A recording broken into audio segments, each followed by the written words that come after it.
ngono ana janda bengok-bengok info masih info sing sacet masih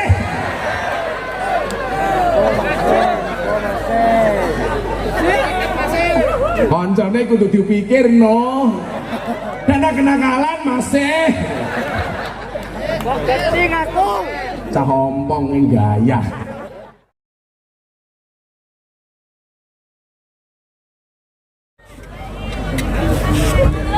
Assalamualaikum warahmatullahi wabarakatuh.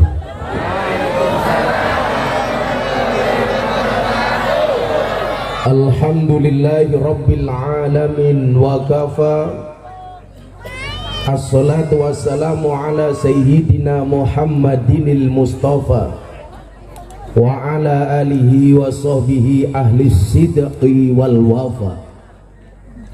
Subhanaka la ilma lana illa ma 'allamtana innaka antal alimul hakim wa tub alaina innaka antat tawwabur rahim. Rabbi shrah li sadri wa yassir li amri wahlul 'uqdatam min lisani yafqahu qawli amma ba'du. Hadratal muhtaramin, para masyayikh, para kiai, para habaib, tokoh agama, tokoh masyarakat, segenap pengurus cabang Nahdlatul Ulama Kota Palangkaraya, jajaran Suriah dan Tanfidiyah, berikut banom-banomnya yang saya muliakan. Para pejabat yang berkenan hadir dalam semua tingkatannya, wabil khusus Bapak Wali Kota, segenap jajaran Forkompinda, TNI Polri, baik dari Polda maupun dari Kota Palangkaraya yang saya hormati, segenap panitia pengajian yang saya banggakan, kaum muslimin wal muslimat rahimakumullah. Bila teman membuatmu kecewa, bila pasangan membuatmu terluka, dan bila corona membuatmu menderita, yakinlah Gus Miftah hadir dengan membawa cinta.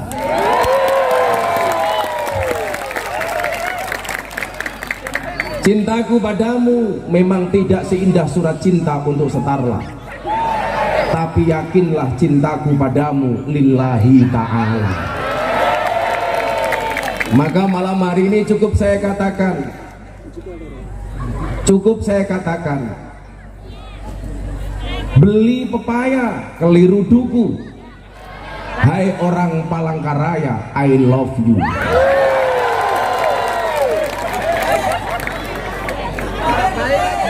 Tambahi lagi, melupakan Allah itu dosa, melupakan orang tua itu durhaka, melupakan Kota Palangkaraya mana bisa. Tambahi cangkemmu.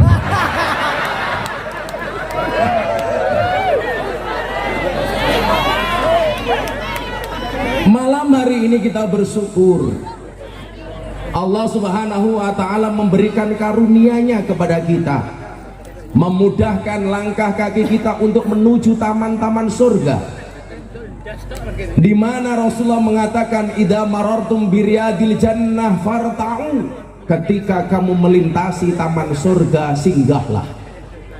Para sahabat bertanya kepada Nabi, ya Nabi, ini masih di dunia, apa yang dimaksud dengan taman surga? Wa ma hiya riyadul jannah? Rasulullah bersabda, qala khilaku dzikri wa majalisul ilmi. Yang namanya taman surga adalah majelis zikir dan majelis ilmu. Maka semuanya yang hadir malam hari ini, saya yakin atas kecintaanmu kepada baginda Nabi, semuanya sudah pegang insya Allah tiket surganya Allah Subhanahu wa ta'ala. Saya selalu bilang, saya besok masuk surga yang ngawal Banser. Banser itu kan tugasnya survei lokasi. Jadi sebelum kiai masuk surga, Banser survei ke dalam surga. Begitu surganya siap, kiainya masuk, Bansernya pulang lagi. Nah, saya meyakini sekian banyak yang hadir karena hatinya digerakkan oleh Allah.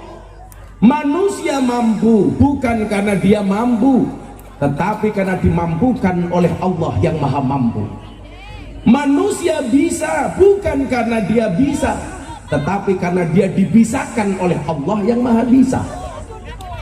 Coba Anda bayangkan satu hal sepele, kalau Allah mencabut kemampuan dari kita, maka kita tidak bisa melakukannya. Contoh tidur.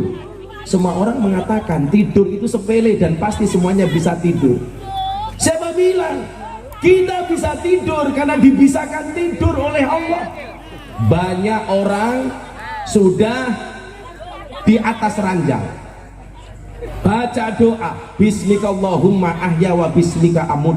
Dengan namamu ya Allah aku hidup, dengan namamu ya Allah aku mati. Mapan di atas tempat tidur, gak bisa tidur, padahal sudah berdoa. Tapi lucunya, kalau mendengarkan khutbah Jumat, gak usah membaca doa. Begitu khotibnya, ya ma'asyiral muslimin, tidur. Maka saya bilang, obat tidur yang paling mustajab adalah khutbah Jumat. Ketika khotibnya ngeden, bengok-bengok khutbah, jamaahnya produksi air mineral, CS. Kencing, perkara sepele. Tapi tidak semua orang kemudian bisa dibuat kencing oleh Allah kalau Allah tidak memampukannya. Saya punya jamaah umroh, cewek mau berangkat harus suntik meningitis. Salah satu syaratnya cewek harus tes urin.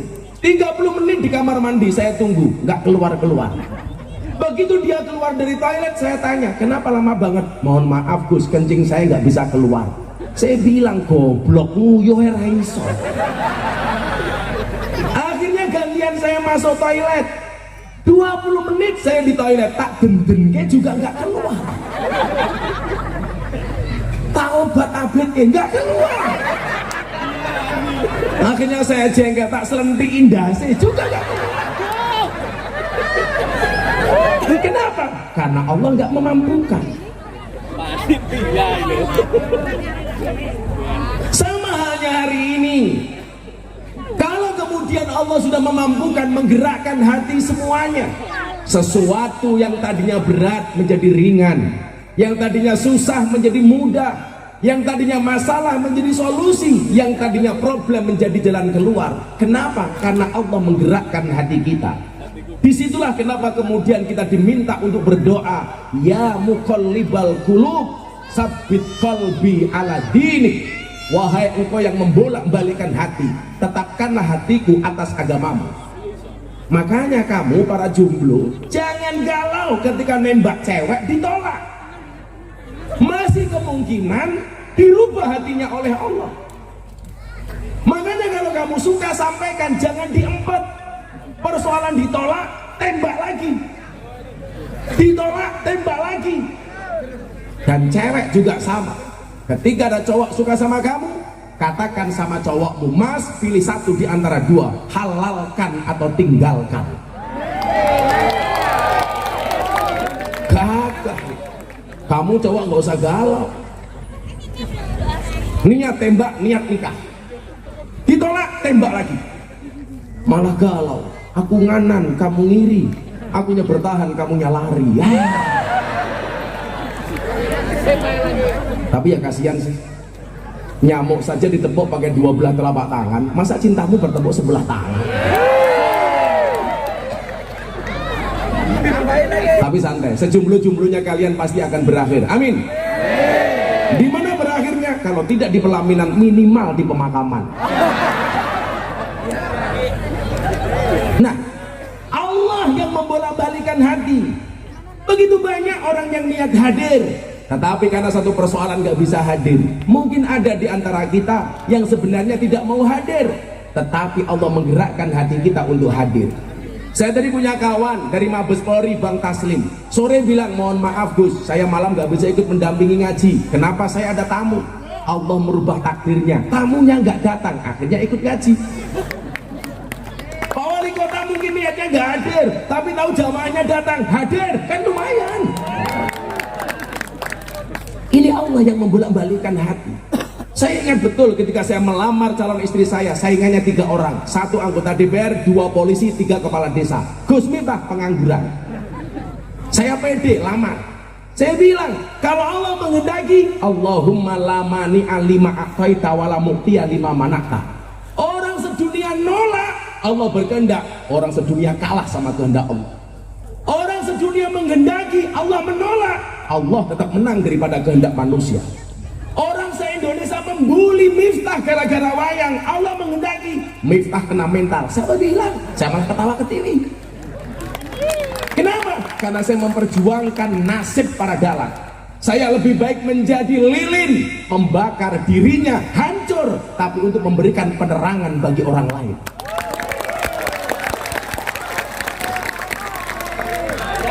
Kenapa? Karena kita punya Allah.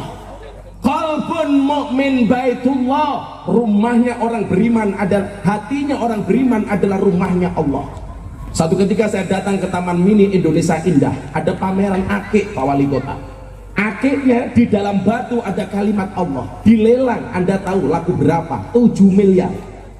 Benda mati di dalamnya ada kalimat Allah, laku 7 miliar.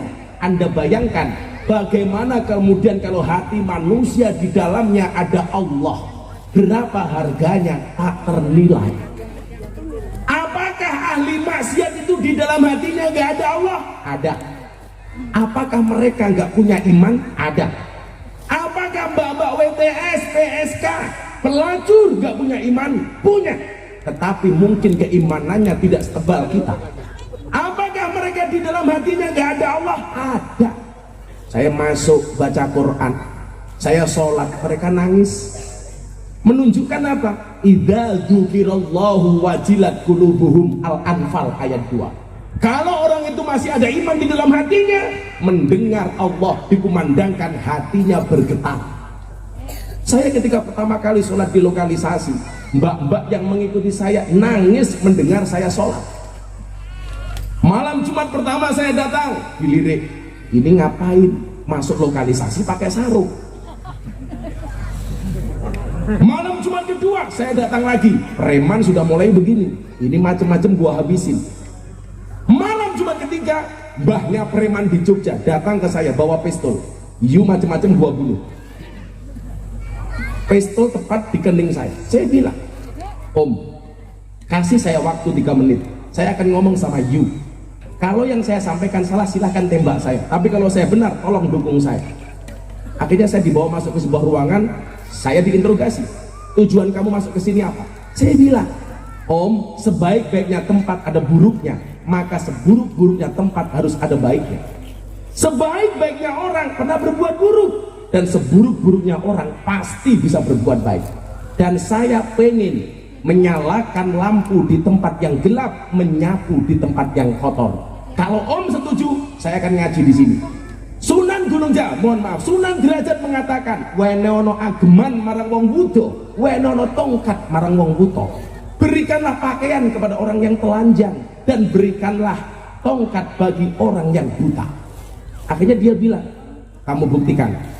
Kalau kamu mampu, saya dukung. Kalau kamu salah, kamu saya bunuh. Oke.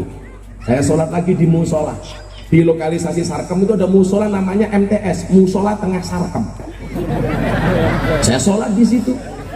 Begitu saya sholat, ada mbak-mbak PSK 5 orang mengikuti di belakang saya. Wow, langsung saya keringat dingin. Jangan-jangan diperkosa. Ya. Padahal nggak diperkosa, mapan. Gitu. Saya sholat. Allahu Akbar. Biasanya bacaan sholat tahajud saya sir, tapi karena ada yang mengikuti di belakang saya baca secara jahar. Saya baca kencang. Saya masih ingat betul, yang saya baca adalah surat Al-Muzammil. Mbak-mbak di belakang semuanya mendengarkan. Ya ayyuhal muzammil, qumil laila illa qalila, nisfahu awin kus minhu qalila, auzid alaihi warattilil qur'ana tartila, inna sanulqi alaika qawlan saqila. Mbak-mbak di belakang saya, Pak, nangis denger orang ngaji. Saya batin, lonte denger ngaji nangis. Rakaat kedua saya teruskan ayatnya, saya ikut-ikutan nangis. Kenapa? Karena ingat dosa? Enggak, gengsi. Lonte saja nangis, masa saya enggak? Disitulah kemudian saya timbul niatan, ini orang harus mendapatkan pengajian, ini orang harus diselamatkan. Mereka butuh Allah tetapi nggak ada fasilitas. Akhirnya saya jemput bola, selesai pengajian mereka tanya, Gus, jenengan tuh aneh, orang kesini biasanya mereka mau beli apa mbak? Kroto. Apa itu kroto? Pakan manuk, makanan burung. Burungnya sama burungmu. Anda kok di sini sholat maunya apa? Saya bilang, Mbak, boleh nggak saya menggelar pengajian di sini tahun 2000? Emangnya mau? Mau. Selama kalian mau, saya akan datang. Bisa, bisa. Boleh, boleh. Kenapa Gus? Saya ditanya, Mbak, ingat, orang baik punya masa lalu dan orang jelek pasti punya masa depan.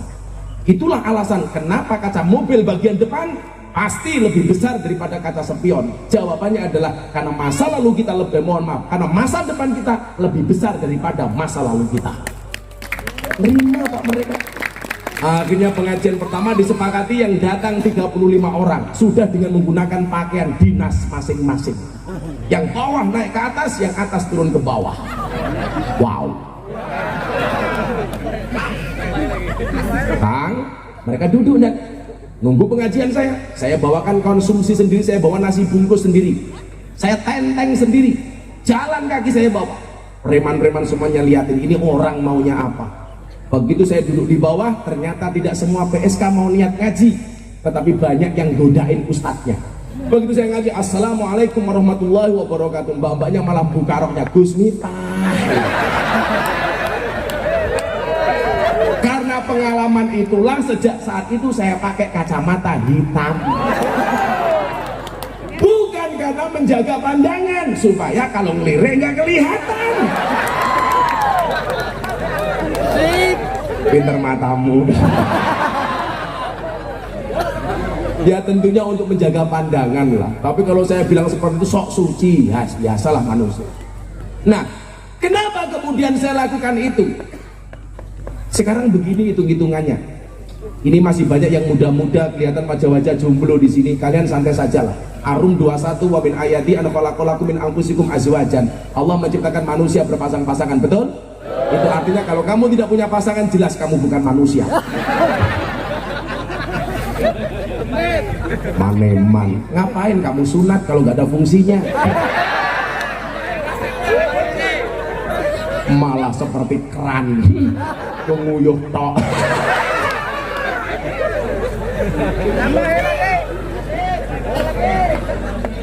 Coba kita hitung-hitungan begini. Saya tadi bilang orang baik punya masa lalu, orang jelek punya masa depan. Kali ini kalau Anda mengatakan diri Anda baik, siapa yang bisa menjamin Anda bisa mati dalam keadaan baik? Tak ada. Maka bagi orang yang sok suci, Allah mengingatkan di dalam Al-Quran, fala tuzakku anfusakum huwa a'lamu bimanit taqwa. Kamu jangan merasa sok suci bro, dia Allah yang paling tahu siapa di antara kalian yang paling bertakwa. Maka saya mengatakan, ahli maksiat yang khawatir dengan kemaksiatannya lebih baik daripada ahli ibadah yang sombong dengan ibadahnya. Pada akhirnya surga itu akan ditempati oleh ahli maksiat yang mau bertobat, bukan orang yang sok suci namun pada akhirnya tersesat. Betul? Dosamu sebesar kapal, tapi yakinlah ampunan dan maghfirah dari Allah lebih luas dibandingkan lautan. Gak ada yang bisa menjamin kamu hari ini baik, matinya dalam keadaan baik. Siapa yang bisa menjamin? Saya tiap hari sudah pengajian Gus, gak jaminan. Saya sudah umroh 30 kali Gus, gak jaminan. Saya sudah sedekah banyak, gak jaminan. Siapa yang bisa menjamin? Itulah alasan kenapa Nabi Muhammad walaupun dia dijamin masuk surga, Nabi Muhammad itu maksum. Artinya apa? Tidak mungkin berbuat dosa dan baginya pasti surga. tetapi dia tetap mengucapkan ihdinas siratal mustaqim, tunjukkan aku ke jalan yang lurus. Kurang apa Nabi Muhammad? Maka saya kaget, seminggu setelah Deddy Corbuzier masuk Islam, saya ajak Jumatan di Masjid Bintaro. Pulang, begitu wartawan pulang, saya berdua sama dia tanya, mau syuting podcast waktu itu. Bro, saya mau tanya satu hal sama ibu. Apa mas? Bagaimana cara saya bisa menjaga iman? Kaget saya. Ini masuk Islam baru seminggu, kenapa? Dia bertanya bagaimana caranya menjaga iman. Akhirnya saya tanya, kenapa kamu tanya bagaimana cara menjaga iman? Gus, denger enggak? Tadi pas Jumatan, khotibnya bilang, ya ma'asyiral muslimin, bertakwalah kalian semua kepada Allah, dan janganlah kalian semua mati kecuali dalam keadaan Islam, kecuali mati dalam keadaan iman. Bagaimana saya bisa menjaga iman? Saya waktu itu Pak nangis. Ini orang baru masuk Islam seminggu sudah tanya seperti itu. Kita yang setiap tahun setiap hari Jumatan nggak pernah bertanya. Kenapa? Karena kalau Jumatan tidur. Ini si botak tanya. Dan setiap kali Dedi tanya, saya harus bisa jawab. Masa gondrong kalah sama gundul? Kan aku malu. Dedi itu kan apa-apa bisa, nggak bisa cuma satu, nyisir rambut.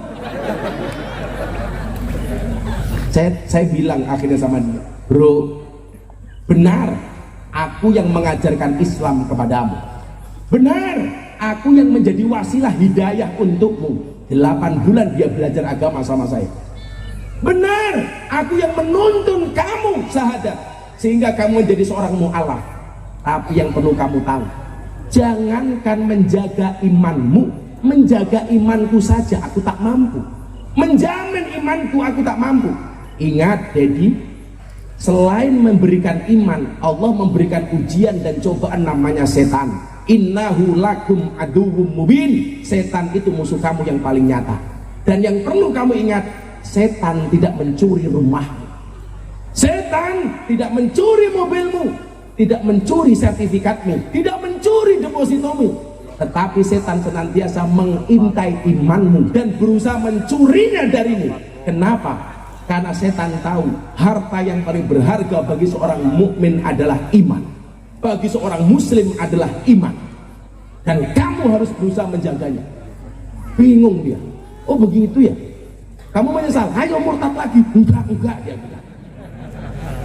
Artinya apa? Enggak ada di antara kita malam hari ini yang bisa menjamin kamu lahir dalam keadaan Islam, pasti mati dalam keadaan Islam. Siapa yang bisa menjamin? Oh, saya pengurus PCNU, gak jaminan bro. Ini rompinya NU masuk surga. Rompinya, orangnya embuh. Maka coba kita lihat dalam lembaran sejarah. Kopinya mana? Oh, di sini. Di mana-mana kopi itu pakai cangkir, kopi itu pakai gelas, goblok. Udah dingin lagi. Gak gaul loh. Katanya di kota. Ini untuk Pak Wali aja. Allahumma kopi panas, Al-Fatihah.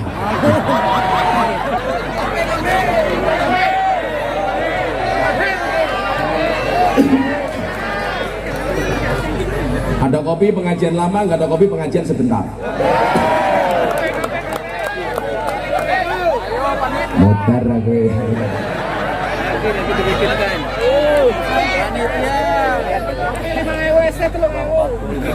Ya, malah diregani. Kopi 5.000, ST 3.000. Itu suwe-suwe malah kayak germol. Shallu ala Nabi Muhammad. Ini mumpung yang hadir saya lihat wajahnya banyak yang muda-muda, kecuali yang depan-depan tua-tua gitu ya. Jadi ya begitu wis tua jilbabnya pink, menjijikkan.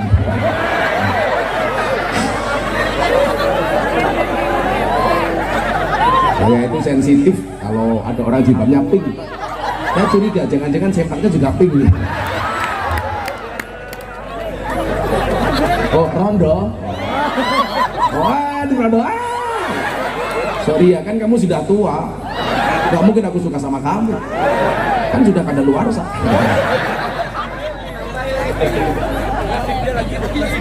Tapi gak apa-apa mas, kalau kamu nikah dengan janda itu enak, gak ada malam pertama, adanya malam terusan. Lanjutkan. Bukan. Kalau kamu menikah dengan janda, berbahagialah. Minimal janda itu jujur, sudah tidak gadis lagi. Daripada kamu nikah dengan gadis tapi rasa janda.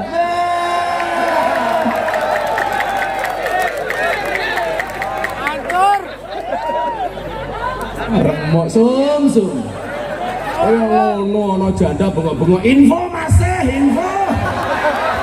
Sing sacet masih.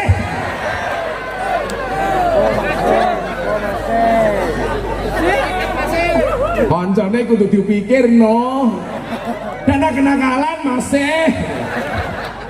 Kok kecing aku. Cah ompong yang gaya. Coba kita lihat. Lembaran-lembaran sejarah membuktikan banyak orang yang awalnya beriman mati dalam keadaan kafir. Demikian juga sebaliknya, yang awalnya kafir dia mati dalam keadaan iman. Bentar dulu ya bos ya, aku tak manggil satu orang. Kita lihat dalam sejarah. Kok cepet?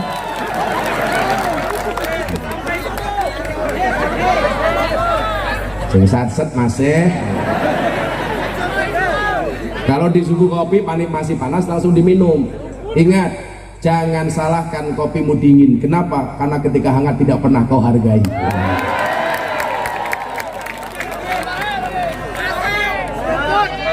Mbak-mbaknya tahu kenapa kopinya pahit?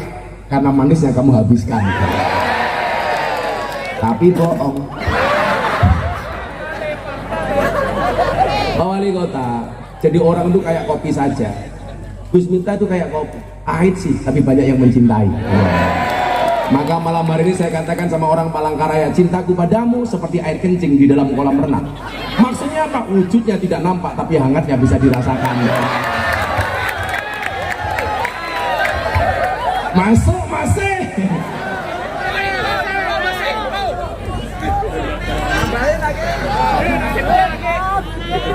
Bocah kemerondo yang ngopo. Santet meteng lho.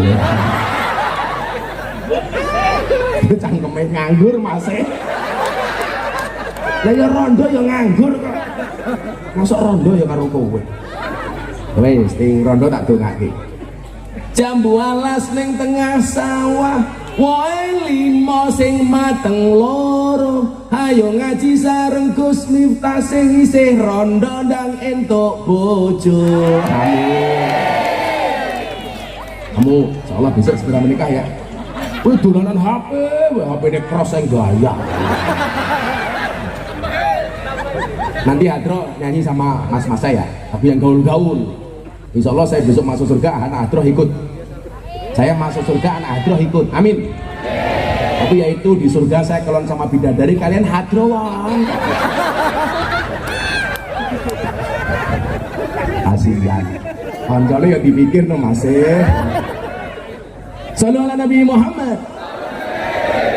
Coba kita lihat lembaran sejarah. Begitu banyak orang yang hidup dalam keadaan iman, matinya dalam keadaan kafir. Ada Nabi Musa, itu punya musuh besar, dimusuhi oleh ulama. Di zaman Nabi Musa ada ulama besar namanya Bal'am bin Bahura. Namanya Bal'am itu Pak Taslim, kalau dia berdoa pasti dijabah oleh Allah. Kata orang Jawa apa? Idu geni, saomong-omongnya mandi. Tapi Anda tahu Bal'am bin Bahura, ulama besar di masa Nabi Musa, mati dalam keadaan kafir. Kenapa? Karena kesombongannya. Karena kesombongannya kafir. Apa meneh awake dhewe yang bukan siapa-siapa. Mbak, minggir Mbak, mereka datang pengen lihat wajahku, tidak pengen lihat bokongmu. Duduk di sini kalau mau, nggak apa-apa kayak Banser itu loh. Duduk tanpa tikar, pulang pengajian little body. Apa itu sih gatel kelebon medi. Ibu-ibu lebih suka saya duduk apa berdiri? Itulah Pak Wali, dimana-mana perempuan suka yang berdiri. pemanasan dulu Mas. Balaam bin Ba'urah matinya kafir, Pak. Padahal ulama besar.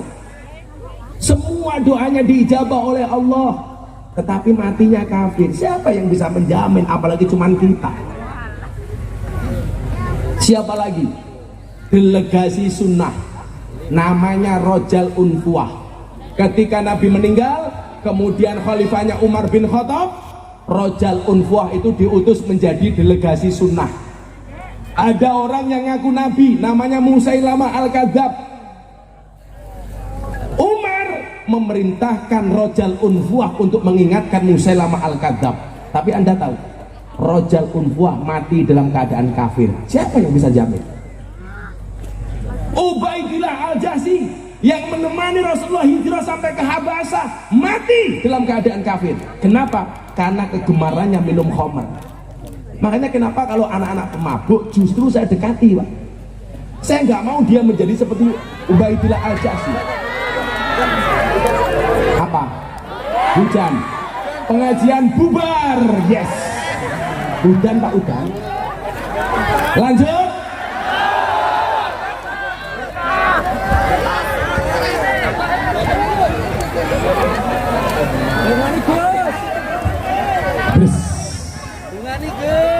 Alhamdulillah. Lanjut. Karena hujan saya berdiri pada meluk udanan. Silakan bubar, silakan. Nggak jadi. Pak Ivan, siap Pak Ivan. Shallu ala Nabi Muhammad. Terserah, mau lanjut, mau pulang. Wes angel. Yo, selawatan dulu. Kita sambut hujannya dengan sholawat, mudah-mudahan dihentikan oleh Allah. Amin. Sholli wa sallim daiman. Sholli wa sallim daiman. Wal ali wal ashabi man. Wal ali wal ashabi man qad wa'ada barang-barang salih.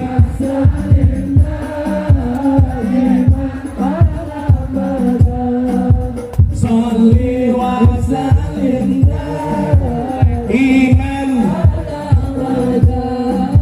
Wal ali wal ashabi man. Wal ali wal ashabi. Yo, yang hafal bareng-bareng. Saben malam Jumat ali kubur mulih nang omah kanggo njaluk donga wajan Quran najan sakalimah. Lamun ora dikirimi banjur bali mbrebes milih bali nang kuburan mangku tangan tetangisan. Salih iman. Allah salih wa sallim iman.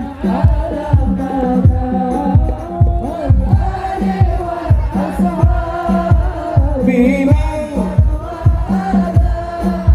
wal ali wal ashabi man qad wa'ada.